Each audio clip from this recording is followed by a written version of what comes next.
Oh, bonjour, petit chien.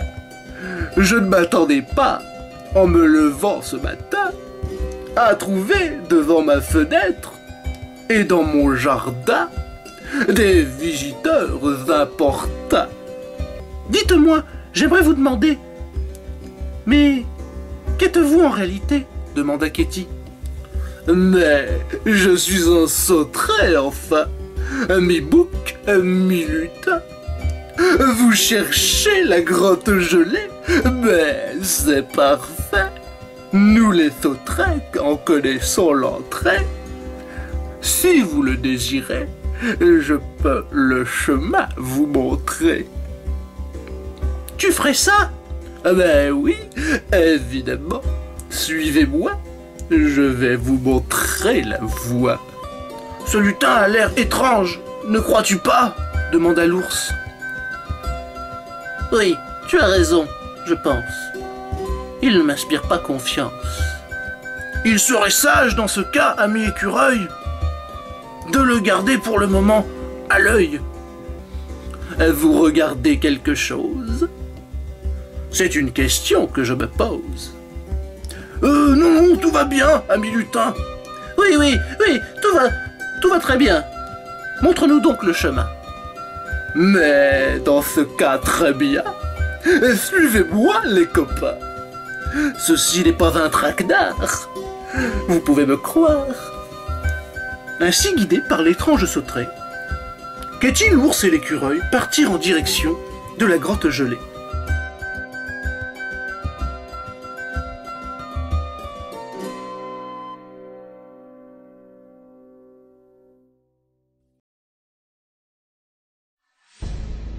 Cacahuètes, toujours sur leurs traces, les observait de loin. Vous avez raison de vous méfier. C'est étrange, car ce sauterelle a l'air d'en savoir bien plus sur la grotte gelée qu'il ne veut bien le dire en réalité. Elle regarda les oiseaux qui s'étaient posés près de sa branche.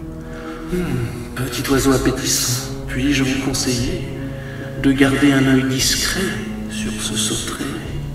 Les oiseaux écoutèrent les conseils de l'esprit et restèrent cachés dans les arbres au-dessus de leurs amis.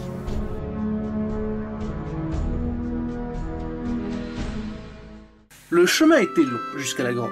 Le sauterelle les avait fait passer à travers la forêt, passant une clairière, un rocher. Ils remontèrent un temps le cours d'une rivière, jusqu'à atteindre une cascade un peu plus loin. Le sauterelle se retourna alors vers eux pour leur parler, mais le son de sa voix était masqué par le grondement de la cascade.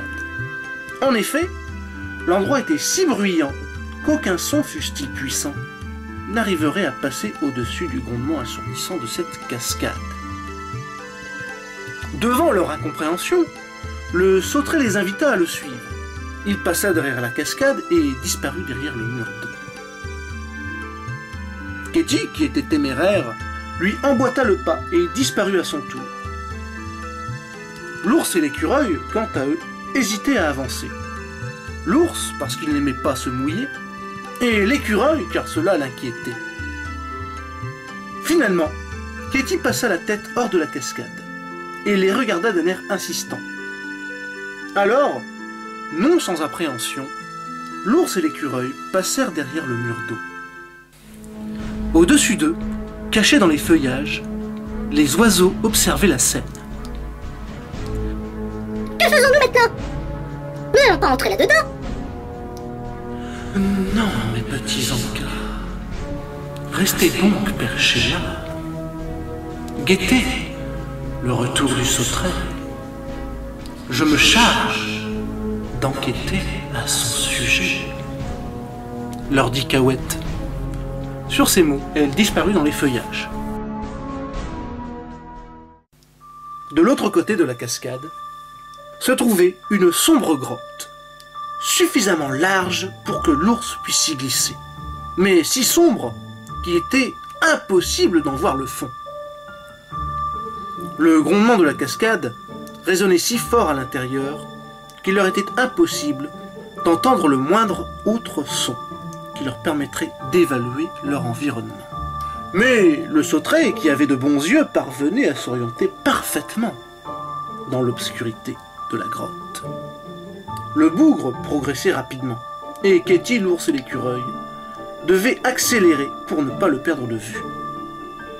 Mais il était trop rapide pour eux, et très vite, le sauterelle disparut dans l'ombre de la grotte.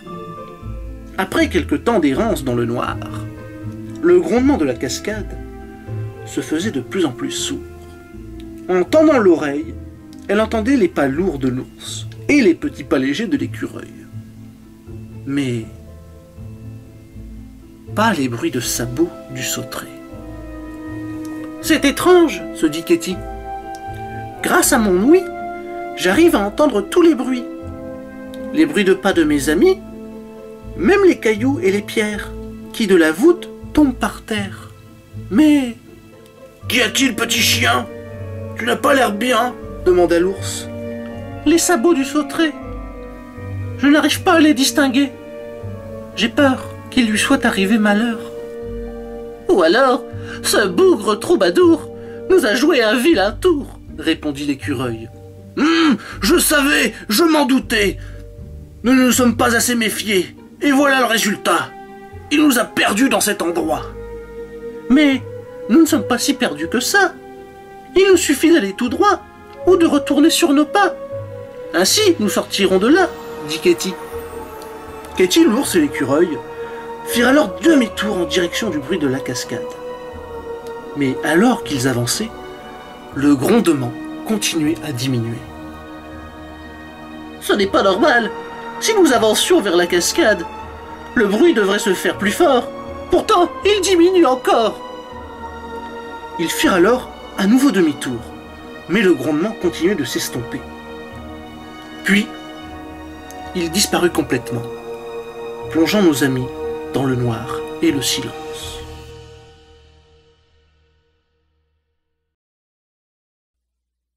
N'hésitez pas à vous abonner pour ne pas manquer le prochain épisode.